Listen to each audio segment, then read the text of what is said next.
United USA 2020.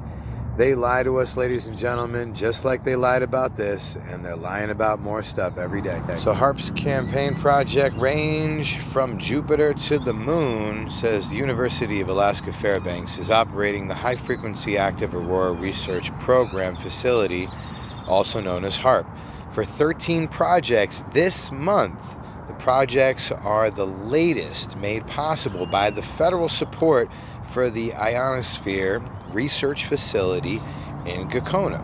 In 2021, the University of Alaska Fairbanks received a 5-year, $9 million grant to establish and operate the Subaraural Geophysical Observatory in Space Physics and Radio Science at HAARP. HAARP Research Support Services lead Evans Callis says this month the research campaign is funded by the National Science Foundation. It says they help us with the funding aspect to make the program happen, and we work directly with the scientists to make their work happen, Callis said. Callis calls a 10-day campaign which runs through October 28th unprecedented. It says the most experiments that we've had under our NSF grant that we are currently operating under, he said, also the most diverse set of experiments that we've had. And it's not all hard science. Among the projects is part 2 of an endeavor that uses HAARP's high-powered radio transmitter for art. Really? Wow. Okay. Anyway, it says here it involves transmitting a signal into the ionosphere, which can be picked up by ham radio operators around the world and decoded into low-resolution TV images, narrowband television, video art. It also includes spoken word and sound art.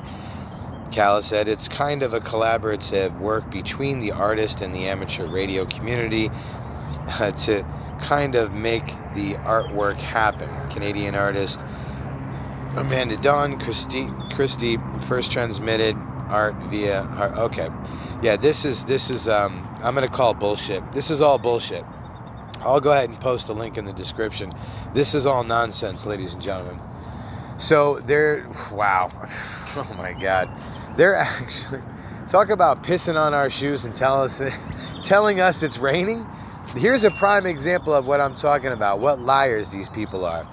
Okay. So I'm going to tell you guys what's really going on, okay?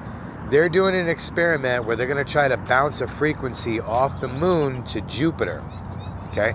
This doesn't have anything to do with streaming frequency signal to ham radios or transmitting frequency so that it can be converted into art. It's unbelievable. It's unbelievable what liars they are. Ladies and gentlemen, the experiments that HAARP is doing is, first of all, number one, it's a prime example of weather modification and manipulation.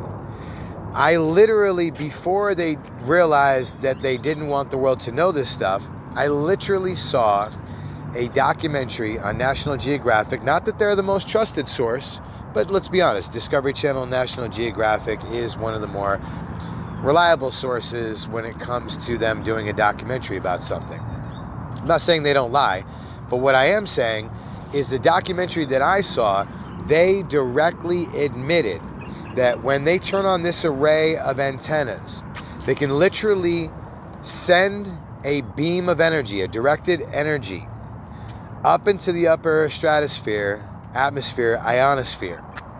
They can literally beam that. It literally pushes out the ionosphere. Picture like a bubble, like a half circle, right? And literally redirect that frequency anywhere on the planet. They talked about weather manipulation. They talked about stopping hurricanes. They talked about creating hurricanes. They talked about redirecting weather hurricanes. They talked about a bunch of things that I'm sure they regret putting that information out. And I never forgot it. That was one of those things that I was like, are you kidding me? They can actually do this? So when I talk about the chemtrails that they spray in the sky. For example, today, there's not one cloud in the sky. There's not one chemtrail. It is blue skies from east to west and north to south here in Phoenix, Arizona today. And that's another one that most people are non-believers. They're like, oh, yeah, right. I mean, because it does sound more like science fiction. It sounds more like stuff that you would see in Hollywood movies. So people don't really take it to heart. They don't really take it seriously. Ladies and gentlemen, I'm here to tell you, if you really knew the truth, the whole truth and nothing but the truth, your mind would be blown. You would be in disbelief, because you'd say there's no way that could be possible. And listen, but what are they really doing? Why are they beaming a frequency out to bounce a frequency off of the moon to send to Jupiter? They're not really going to tell us. And this is my point. They're not going to tell us the real reason they're doing this. Now, it makes me wonder, and baffles me, the fact that they even put this information out at all. It's like, why even put it out there? Like, why lie to us? Why not just keep it top secret and classified and just shut your mouth and go about business as usual with with their experiments? I mean, it just, I don't know. It baffles me. Anyways, so here's another example of something that is not science fiction. But if you guys do a little research on the HAARP facility in Alaska, they've been doing it for a long time. And I'll tell you what, the truth of the matter is that we might never know what they're really up to over there. Just the same thing with the CERN project. We may never know, but we know there's something shady is going on. I think most of us know that. Please like, share, and get this out there. Thank you.